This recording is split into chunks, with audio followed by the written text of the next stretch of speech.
Hello everyone. This is a 10 minutes video to give you a brief idea about air traffic control. Before we proceed, we have to know what is a flight level. A flight level is nothing but altitude expressed in terms of hundreds of feet measured using reduction in atmospheric pressure as one goes higher in altitude.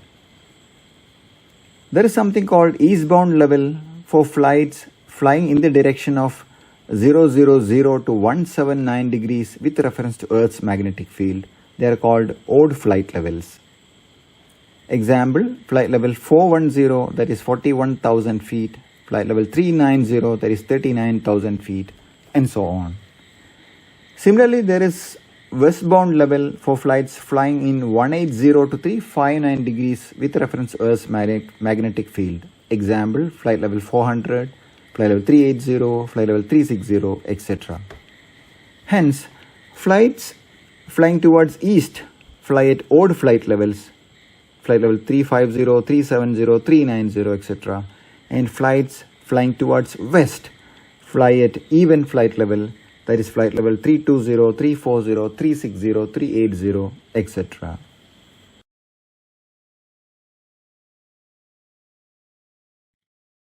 Every flight to be undertaken has to submit a flight plan to the Air Traffic Services Unit.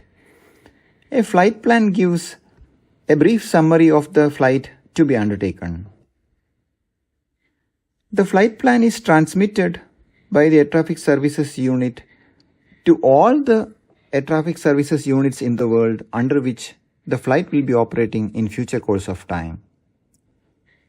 Our aircraft is IND-123, that is Indair 123, and it is a Boeing 738, and it has got certain equipments indicated by the alphabets SDFH, etc.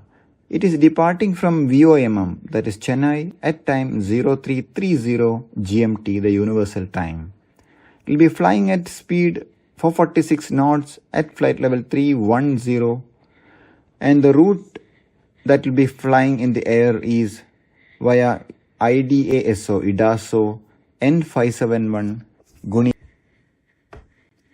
The destination is Kuala Lumpur WMKK, and will be flying for 3 hours 15 minutes, and the alternate airport in case of there is some emergency at Kuala Lumpur, it will be diverting to Singapore indicated by WSSS. It has got certain other equipments on board, and its registration is VTIND, and the pilot in command is JRD Tata, a tribute to the first pilot license holder of India. The aircraft is operating from Chennai to Kuala Lumpur as indicated in the flight plan. It's ready for pushback now. It's requesting ATC. Tower Indair 123 to Kuala Lumpur have 150 persons on board, requesting flight level 350, request pushback and startup. To which ATC replies, Indair 123, pushback and startup approved, runway 28. Now it's ready for taxi. Tower Indair 123 requests taxi. And ATC instructs the aircraft, Indair 123, taxiway Bravo to holding point, runway 28. Holding point is nothing but a defined point on the taxiway leading to runway, which permits safe operation of the aircraft on the runway while the departing aircraft is holding at the holding point. Please keep track of the green aircraft. That's our Indair 123. It is taxiing to holding point, runway 28. Once the aircraft reaches the holding point, it will be changed off to the tower controller who will be issuing the takeoff clearance. Indair 123 is now waiting for other aircraft to land. Indair 123, wind 240 degrees 05 knots, runway 28, clear for takeoff. Indair 123 has got takeoff clearance and she is rolling now. Indair 123 is finally airborne and she is now climbing via something called Standard Instrument Departure Procedure. Standard Instrument Departure Procedure and Standard Arrival Routes are nothing but three-dimensional tubes in the airspace. These three-dimensional tubes are designed such a way as to avoid conflict between the arriving and the departing traffic. Our aircraft is climbing on its way to the destination. Now ATC has got another job, that is to coordinate this departure information with the next adjacent air traffic control unit with which this aircraft will be coming in contact in the course of progress of the flight.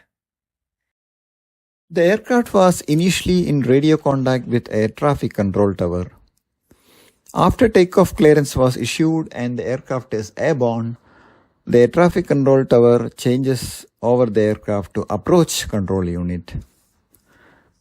The approach controller climbs the aircraft further higher and then he changes over the aircraft to area control unit. The area controller climbs the aircraft further higher and hands over the control to adjacent area control unit, and so on. Hence it can be said that as the flight progresses in the sky, there is a line of communication that is progressing in advance between air traffic control units. Air traffic control units track the aircraft at every stage of the flight, guarding the aircraft and the passengers on board. Changing over the control of an aircraft to an adjacent unit essentially means the air traffic controller advises the pilot over radio telephony to contact the next ATC unit and giving its frequency, for example, 118.5 MHz. Like we tune the radio listening to various channels, the pilot also tunes the mentioned frequency and he contacts the next air traffic control unit. Meanwhile, our flight has progressed and has reached a point of conflict. The waypoint Baikan is a crossing point between two routes, one from Sri Lanka to Phuket, another is the present route of our flight, India 123, from India to Kuala Lumpur. These two routes cross over the point Baikan and are in between the magnetic tracks 000 to 179, essentially meaning aircraft can be at the same level converging over this point. ATC has detected this conflict and descended one of the aircraft to make safe passage for both. Hence our flight and the passengers continue their safe journey to the destination. The flight will be changed over to the adjacent control unit once it reaches the boundary.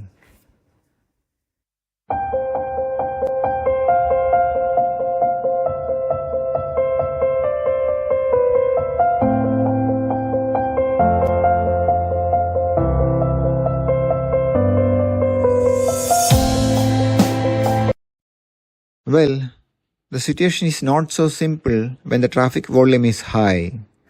The picture in front of you is a screenshot of a radar showing the same airspace through which our simulated aircraft India 123 flew. Since the traffic volume is quite high, the controller has to be on his toes to ensure that every conflict is solved so as to ensure the safety of every flight and the passengers on board. Any discussion on the job of an air traffic controller is incomplete without mentioning International Civil Aviation Organization or ICAO.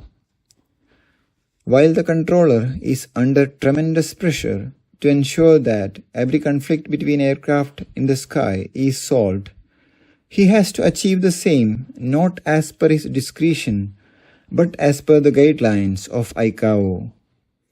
The controller has not only maintained a very high level of attention but also has to continuously analyze every traffic situation and make quick decisions so as to apply the rules of ICAO correctly to every traffic situation.